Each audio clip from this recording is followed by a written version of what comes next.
Job Drops here. Welcome back to the channel. Today we'll be talking about jobs that pay over $80,000 or more. Now, most of these jobs usually require a degree, but there are actually a few amongst this that probably don't. According to US News, Money Today says a family of 4 needs $68,808 to survive the necessities in 2019, according to their wage calculator by the Amy Glasmere of Massachusetts Institute of Technology, or MIT.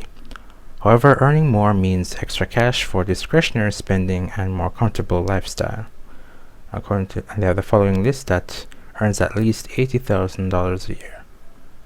They include software developer, starting at $103,620 on average, and the software developers are top job earners in the nation, according to the US News analysis.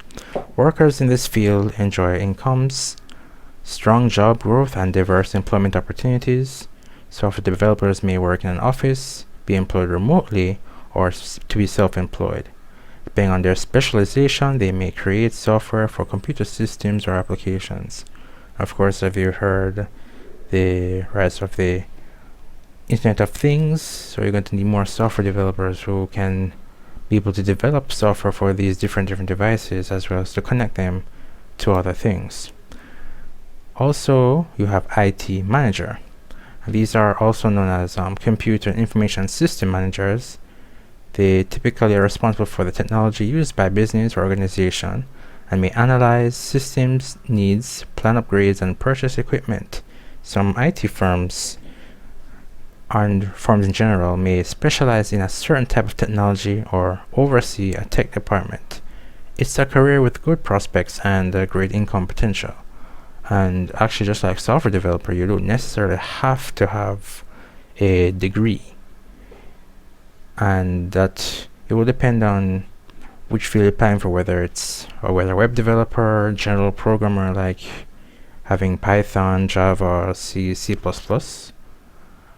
An IT manager, usually you can work your way up to become one, or you get a equivalent degree like a software engineer, software developer, or computer science degree. Also, you have physician assistant. Now, they say they are not doctors, but can perform many of the similar tasks associated with physicians. And depending on the state law or your country, these assistants can examine patients, diagnose illnesses, and write prescriptions, which many nurses can already do, and more. However, they must work under supervision of a physician or a surgeon. And it says many don't require a medical degree, but they do need to have a graduate level education. Make sure to check your state or country's laws to see what are the requirements for a physician assistant. Also, you have a mathematician.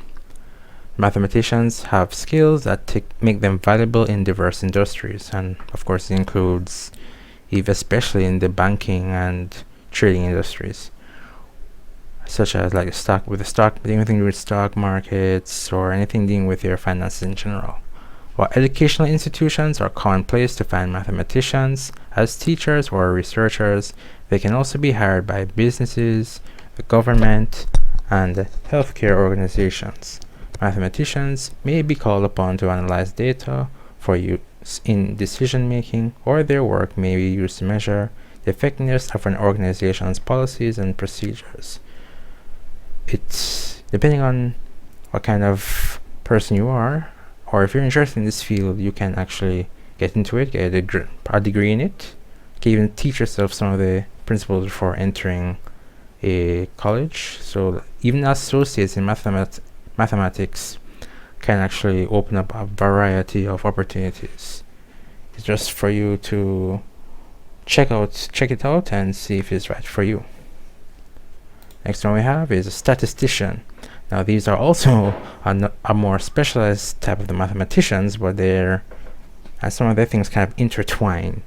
And especially if you've done a degree or are doing a degree, you might have noticed that your field may require some statistic knowledge, maybe in humanities and social sciences, and especially in the medical fields.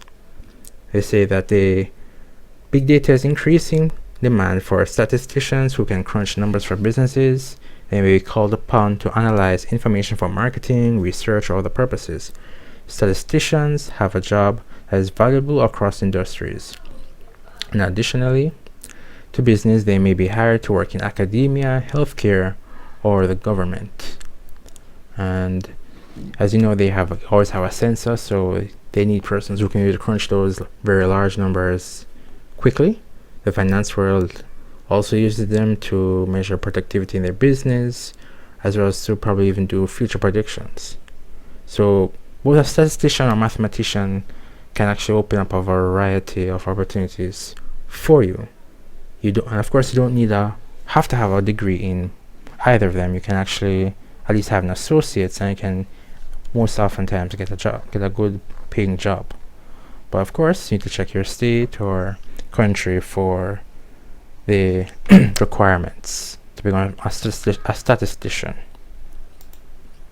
So now we have dentistry. Of course, this one you'll require an advanced education to become a dentist, but it's ranked one of the #1 healthcare jobs. It's also a field that not a lot of people necessarily get into. It's kind of much less popular than being a doctor or maybe even a veterinarian. But it actually does pay well. You don't have to worry about breaking your back lifting patients, since they have to already be able to come onto the chair themselves, and you mostly deal with their teeth. Of course, dentists are responsible for caring for teeth and filling cavities, dentures, and provide other oral care. Also, they more than likely be able to do surgery on your teeth. According to the Bureau of Labor Statistics, or BLS, 16% of these professionals are self-employed, and many dentists work fewer than 40 hours a week. So if you're looking for that, if you don't like the 40-hour work week, you might want to look at dentistry, as they pay at least $151,850, which is pretty decent for not having to work as maddening as a doctor would. So that's another field you can get into if you're interested in medicine but don't like having to work very long hours and just work with a set period of time. Okay, so there are actually more jobs that I didn't cover, because most of them require some very advanced degree. Like the dentistry, you have to have a doctorate in medicine, and that mostly requires you getting a bachelor's and going to a doctoral dentistry program, which usually includes some internships and such. So you had orthodontist, which is a specialization of dentistry. You also have oral and maxillofacial surgeon, which is another dentistry specialization. And you have also optometrist, which is another specialization within doctors, and anesthesiologist, which probably pays the highest, and sometimes may or may not have to work long hours, depending on where you're located. Of course, I forgot to mention nurse practitioners. They're also decently paid well in the US and most of Europe. So I hope this list has helped you. And of course, as I said before, software developer and a mathematician, IT manager, you don't have to necessarily have a degree. You can even have an associate's.